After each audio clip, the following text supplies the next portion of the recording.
মাত্র ২ টুকরো মাংস দিয়ে পরিবারে ৩ থেকে ৪ জন তৃপ্তি নিয়ে খেতে পারবে এমন একটি রেসিপি আজ আমি শেয়ার করব। আসসালামু আলাইকুম everyone, welcome back to my channel. আজ আমি তৈরি করে দেখাবো ২ টুকরো গরুর মাংস দিয়ে খুবই মজাদার একটি ভর্তার রেসিপি। অনেক ধরনের ভর্তাই তো খেয়েছেন, তবে এই মাংসের ভর্তাটি না খেলে অনেক কিছুই মিস করে যাবেন। এই ভর্তাটি একবার খেলে স্বাদ মুখে লেগে থাকবে, এতটাই মজার হয়। এই ভর্তাটি তৈরি করাও কিন্তু খুবই সহজ। আশা করছি সবার কাছে ভালো লাগবে। এখানে আমি ২ টুকরা গরুর মাংস ছোট ছোট পিস করে কেটে নিয়েছি। আপনারা চাইলে একটু শিলপাটাতে থেতলেও নিতে পারেন। আমি ছুরি দিয়ে ছোট ছোট পিস করে নিয়েছি কিমার মতো করে। এখন এখানে দিয়ে দিব ৪টা বড় সাইজের পেঁয়াজ কুচি, দিয়ে দিব ৫টা দেশি রসুনের কোয়া, দিয়ে দিব কয়েকটা শুকনা মরিচ, দিয়ে দিব ৪-৫টা কাঁচা মরিচ। এখন দিয়ে দিব ১ চা চামচ আদা বাটা। আমার হাতের কাছে আস্ত আদা ছিল না, এই জন্য বাটাটা ইউজ করেছি। এখন দিয়ে দিব স্বাদ মতো লবণ, ১ চা চামচ হলুদের গুঁড়া, দিয়ে দিব পরিমাণ মতো সরিষার তেল। যেহেতু এখানে মাংসের ভর্তা তৈরি করছি, এজন্য সরিষার তেলটাই দিয়েছি। আপনারা চাইলে রান্নার সাদা তেলটাও দিতে পারেন, তবে যে কোনো ভর্তাতে সরিষার তেলটা দিলেই ভর্তার আসল স্বাদটা পাওয়া যায়। এখন আমি চুলার জালটা দিয়ে দিয়েছি। এখন সবকিছু আমি ভালোভাবে ভেজে নিব। অনেকক্ষণ ভেজে লালচে করা লাগবে না, শুধুমাত্র মিনিট খানেক ভেজে নিলেই হবে। আমি ১.৫ থেকে ২ মিনিটের মতো সবকিছু ভালোভাবে ভেজে নিব। ২ মিনিটের মতো সবকিছু ভালোভাবে ভেজে নিয়েছি। যেহেতু এখানে গরুর মাংস দিয়েছি, এজন্য একটু পানি দিয়ে ভালোভাবে সিদ্ধ করতে হবে। এজন্য এখানে আমি 1/2 কাপের একটু বেশি পানি দিয়েছি। এতে করে মাংসগুলো ভালোভাবে সিদ্ধ হয়ে যাবে। যেহেতু মাংসগুলো আমি ছোট ছোট করে কেটে নিয়েছি, সিদ্ধ হতে বেশি সময় লাগবে না। সবকিছু ভালোভাবে নেড়েচেড়ে মিশিয়ে নিয়েছি। এখন ঢাকনা দিয়ে ভালোভাবে সিদ্ধ করে নিব।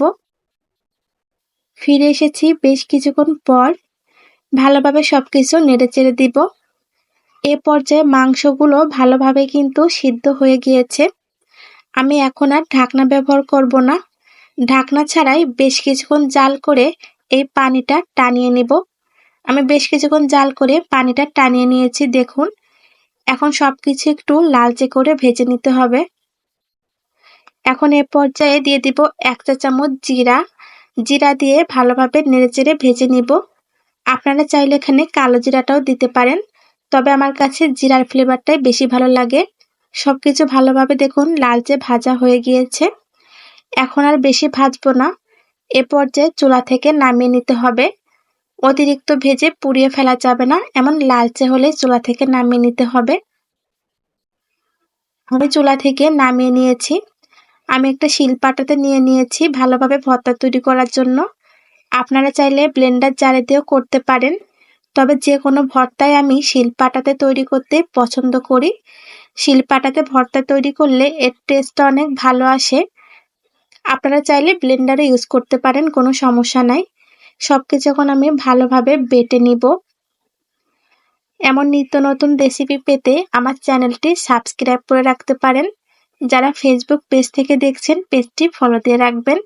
এতে নিত্য নতুন রেসিপি আপলোড দিলে আপনাদের কাছে পৌঁছে যাবে। সবকিছু আমি ভালোভাবে বেটে নিয়েছি। যে কোনো ভর্তায় পুরোপুরি মিহি না করে একটু আঁশ রাখলে খেতে ভালো লাগে। এখানে আমি মাংসের ভর্তাটা পুরোপুরি একদম মিহি করব না, একটু আঁশ রেখেই করব। ভর্তাটা ভালোভাবে বেটে নেওয়া হয়ে গিয়েছে। এখন সবকিছু আমি এক জায়গাতে করে নিচ্ছি। এখন এখানে দিয়ে দেব সরিষার তেল।